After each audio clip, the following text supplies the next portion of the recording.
No one goes to Hank's for his spreadsheets. They go for a darn good pizza. Lately, though, the shop's been quiet, so Hank decides to bring back the $1 slice. He asks Copilot in Microsoft Excel to look at his sales and costs and help him see if he can afford it. Copilot shows Hank where the money's going and which little extras make the dollar slice work. Now Hank has a line out the door. Hank makes the pizza, Copilot handles the spreadsheets. Learn more at m365copilot.com/work. Listen, all you New Yorkers. Taxi! Okay, man, we're looking around. This is the 77 WABC minicast. Sunday morning. With us today is Michael Goodwin, an award-winning columnist for the New York Post. And so many things are happening. And, Michael Goodwin, what's on your mind today? Well, good morning, John. Look, this has been a very exciting news time. In some sense, good news, and some other sense, bad news. The big thing, of course, is Iran. And I'm increasingly confident that we might be coming closer to the end than I had feared. It is looking as though the ceasefire has a good chance of holding. We don't know what the mullahs are actually going to do, but they are sounding more and more like they don't want to fight anymore. They don't want to punch. They don't want the American bombers and the fighter planes above them.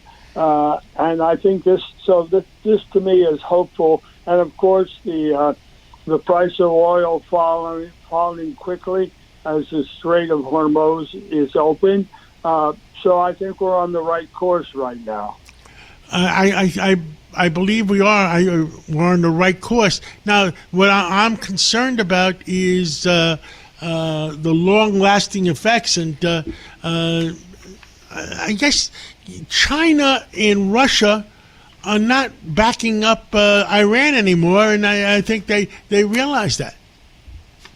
Look, I think that Donald Trump proved that he was willing to back up the tough talk. And now the Iranians know it, but the whole world knows it.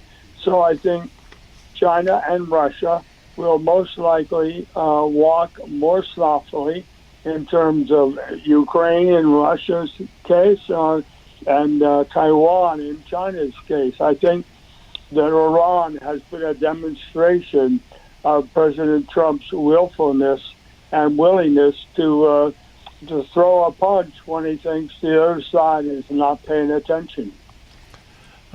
Yes, and Russia and Ukraine. Any opinions on that? Look, I think Ukraine. Zelensky has said it best for a couple of years now. The Russians don't want peace.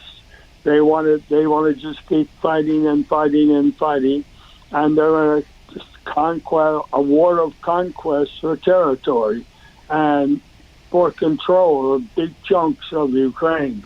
Putin has so far, to my knowledge, shown no serious interest in stopping the war, even though it's bleeding his country dry. And the Russians, I spoke to General Keane last week, the Russians have lost 1,500,000 soldiers. It's unbelievable. What a slaughter. For what? I mean, they gained very little in terms of their goals. And what has he done to his country? I mean, this is madness. It is pure madness. You're absolutely right. And were you surprised at the peace or the ceasefire between Lebanon and Israel? Yes.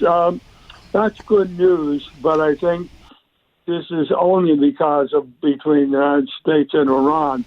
Look, my one fear there is that the Lebanese government is not yet strong enough to take control of the country, because Hezbollah is like an invading army, and the Lebanese wouldn't want them to go away. But of course, they have been supported and funded by Iran.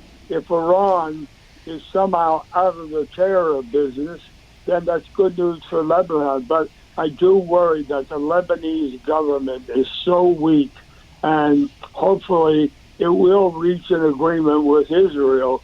But I think it's going to need some help in ridding itself of Hezbollah, which is an invading army.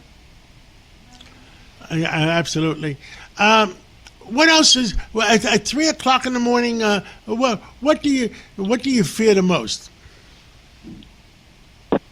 Well, I'll tell you what I fear. It's closer to home. It is the combination of our mayor, Mamdani, and Kathy Hochul, the governor, combined with the legislature. I think Hochul, it looks very unsteady in her policies. She was against taxes, now she's for them. I get the feeling she just cannot be trusted. Whatever she says today, she'll change it tomorrow, and then she may change it a third time. But it's not, she doesn't look stable in this way of wanting to tax the uninhabited New York City apartments as though that's going to help the city.